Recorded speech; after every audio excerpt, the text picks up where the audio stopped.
Hi అండి, అందరికీ ఎలా ఉన్నారు అందరూ? నేనైతే బాగున్నాను. మీరు కూడా బాగుండాలని నా దేవుని మనస్ఫూర్తిగా కోరుకుంటున్నాను. నేను చిక్కుడుకాయ ఫ్రై ఎలా చేస్తున్నాను అనేది ఈ వీడియోలో చూపిస్తున్నాను. ఒక్కసారి నా స్టైల్లో చేసి చూడండి, నిజంగా చాలా టేస్టీగా అయితే ఉంటుంది. ఓకేనా? ఒక్కసారి చూసేయండి.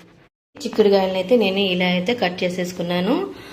ఇలా రెండు వైపులా ఈన్లు అయితే తీసేసుకునేసి ఇలా రెండు భాగాలుగా తీసేసుకొని పురుగులు ఉన్నాయో లేదో చూసుకొని ఇలా విడివిడిగా అయితే కట్ చేసుకుంటానండి. ఎందుకంటే చిక్కుడుకాయలు పురుగులు ఉంటాయి కదా, సో జాగ్రత్తగా అయితే కట్ చేసుకోవాలి. చూడండి, ఇలా నీట్గా అయితే కట్ చేసేసుకున్నాను. చిక్కుడుకాయల్లో నాకు గింజలు వేసుకొని తాలింపు చేసుకొని తింటే చాలా ఇష్టం అండి. సో నేనైతే ఇలా గింజలు ఉన్నవే తీసుకున్నాము మొన్న వెళ్ళినప్పుడు షాప్కి.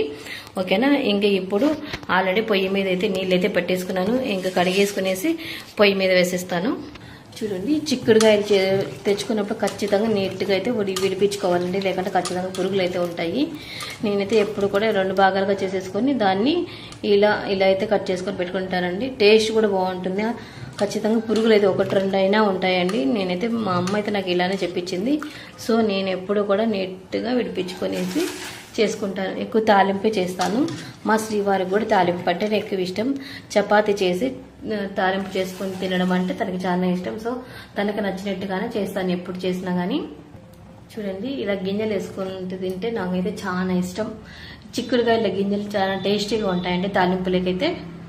మీరు ఒకసారి వేసుకొని ట్రై చేసి చూడండి, నిజంగా చాలా టేస్టీగా ఉంటాయి. సో కొద్దిగా ఉప్పు అయితే వేసేసుకునేసి కూర అయితే చేసేసుకుంటున్నాను. కూర కాదు, తాలింపు. సో ఇలా మూత పెట్టుకునేసి చిక్కుడుకాయలను అయితే ఉడకబెట్టుకుంటున్నాను.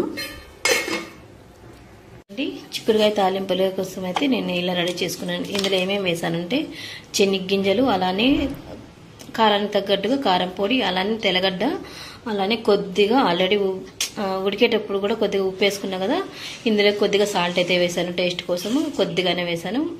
ఓకేనా? ఇదైతే మిక్సీ పట్టేసుకుందాము. చూడండి, కాయలు అయితే ఆల్మోస్ట్ ఉడికిపోయినట్టే ఉన్నాయి, ఉడికిపోయింది. ఓకేనా? ఇంక ఇదైతే దించేసుకునేసి తాలింపు అయితే పెట్టేస్తాను. అందులో వాటర్ అయితే తీసేసి తాలింపు అయితే పెట్టేసుకుంటాను. కొద్దిగా ఆయిల్ వేసేసుకునేసి అలానే జీలకర్ర ఆవాలు కూడా వేసుకొని కొద్దిగా కరివేపాకు వేసుకొని అలానే ఒక ఆనియన్ అయితే కట్ చేసుకుని వేసేసుకున్నాను. ఒక్కసారి ఇలా చెనిగ్గింజల పొడి వేసి ట్రై చేసి చూడండి. కొంతమంది అలానే కారపొడి వేసేసి చేసేస్తారు కదా, ఒక్కసారి ఇలా చెనిగ్గింజల పొడి వేసి ట్రై చేయండి. నిజంగా టేస్ట్ అయితే చాలా బాగుంటుంది. ఓకేనా? ఫ్రై అయిపోయినాయి. ఇంకా ఫైనల్గా రెండు వేసేసుకున్నాం చిక్కుడుకాయలు, అలానే పొడి కూడా వేసేసుకుంటున్నాను. చూడండి, వేసేసాను. చెనిగ్గింజల పొడి కూడా ఇందులోనే వేసేస్తున్నాం. ఇలా కొంచెం గింజలుగా ఉండి వేసుకుంటే తినడానికైతే బాగుంటుందండి. ఓకేనా? ఇదైతే కలబెట్టుకునేస్తాను. గింజలు ఎక్కువగా మిక్సీ పట్టనవసరం లేదు, ఇలా పలుకులుగా ఉంటే టేస్ట్ అయితే చాలా బాగుంటుంది. తాలింపు అయితే రెడీ అయిపోయింది. చూడ్డానికి ఎంత బాగుందో కదా, తినడానికి కూడా అంతే టేస్టీగా ఉంటుంది. అంటే ఒక్కసారి ఇలా చెనిగ్గింజల పొడి అయితే వేసుకుని అయితే ట్రై చేసి తినండి, నిజంగా చాలా టేస్టీగా ఉంటుందండి. ఒక్కసారి ట్రై చేసి చూడండి. ఓకేనా? చూడండి, నేనైతే ఇలా గిన్నెలు అయితే సపరేట్ చేసి పెట్టేసుకున్నాను. ఇంకా మా శ్రీవారికి లంచ్ బాక్స్ అండి ఇలా చేసుకున్నాను. ఎలా బాగుందో చెప్పండి. మీరు కూడా ఒకసారి ట్రై చేసి చూడండి, ఇలా చెనిగ్గింజల పొడి అయితే వేసుకొని. ఓకేనా? చేసినాక కామెంట్ సెక్షన్లో కామెంట్ చేయండి, నేను ఎలా చేశాను అనేది కూడా కామెంట్ చేయండి. ఓకేనా? కొత్తగా చూస్తున్న వాళ్ళు ఎవరైనా ఉన్నట్లయితే సబ్స్క్రైబ్ చేసుకోండి.